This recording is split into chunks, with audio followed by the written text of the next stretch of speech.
Bienvenue sur le tutoriel « Mon compte Swisscovery ». Ce tutoriel suppose d'avoir déjà effectué l'inscription. Accès à mon compte Swisscovery. Effectuons une recherche simple en ligne avec les mots-clés UNINE et catalogue. L'accès au catalogue Swisscovery UNINE, qui privilégie l'offre numérique et imprimée de notre université, apparaît. À noter que chaque université propose une interface particulière. À ce stade, nous nous trouvons en mode lecture du catalogue, sans possibilité d'interaction.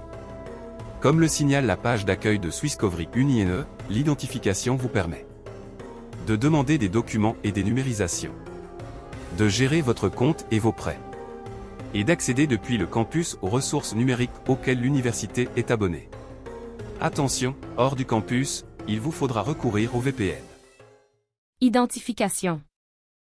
Allons donc à la connexion, en haut à droite, s'identifier, s'inscrire. Un lien vers Switch et du ID s'ouvre. Renseignons donc les champs requis. Si nous consultons le catalogue d'une autre université, Swisscovery UNIGE par exemple, nous devrons choisir au préalable notre institution d'affiliation. Vue par défaut et détails. Le nom de la personne qui s'est identifiée figure désormais à la place de « s'identifier, s'inscrire ». En cliquant sur le nom en question, une liste apparaît.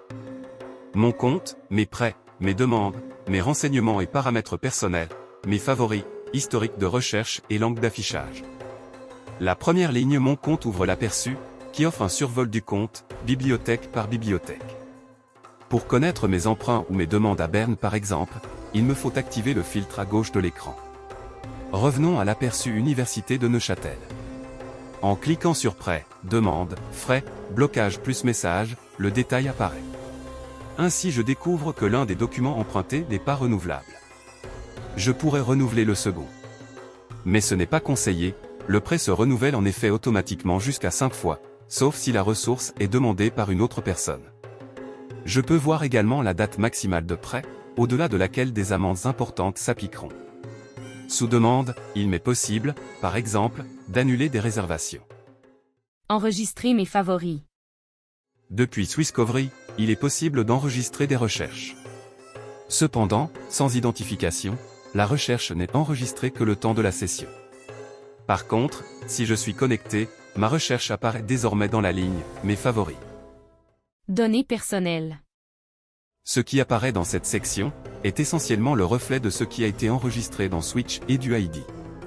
Ainsi, à la fin de votre cursus à l'université de Neuchâtel, il vous faudra mettre à jour votre adresse courriel directement dans Switch et du ID pour garder contact avec la bibliothèque.